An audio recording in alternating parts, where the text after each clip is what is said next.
Şuşalı rəssam Rövşən Bayramov.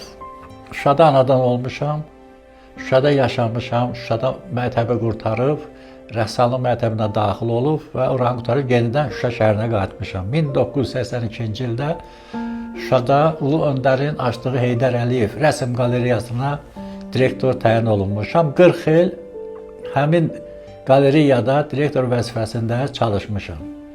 1992-ci ildə mənfur düşmənin, ermənilərin xalqımızın torpaqlarını, Şuşanın torpaqlarını işğal etdilər. Biz də məcbur olduq. 92-ci ildə Şuşanı tərk etdik və Bakıda 32 il Bakı şəhərində yaşadım və artıq biz Şuşasız olduq da, istər-istəməz adam darıxdı, elədi. Nəsə bir rəssam kimi mənə çox pis təsir edir ki, heyf Şuşamızdan ki, o gözəl küçələr, məhəllələr, məscidlərimiz hamısı viran qaldı.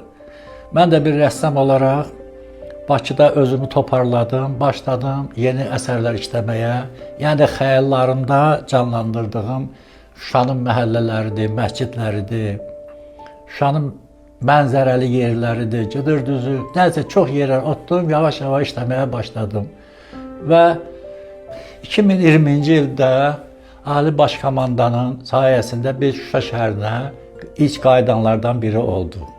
Və mən əlbəttə ki, sevincimizin həddi-hüdudu yox idi. Fikirləşdim ki, artıq Şuşanın köhnə əsərləri düzdür işləmişdim, Şuşanın qədim küçələri, ondan sonra məhəllələrini işləmişdim, düzdür dağılmışdı.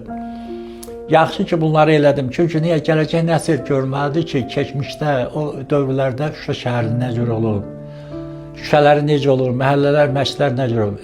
İndi hal-hazırda yeni əsərlər işləyirəm. İnşallah Şuşada yeni bir sərgi, köhnə və yeni Şuşa mövzusunda öz sərgimi təşkil edəcəm.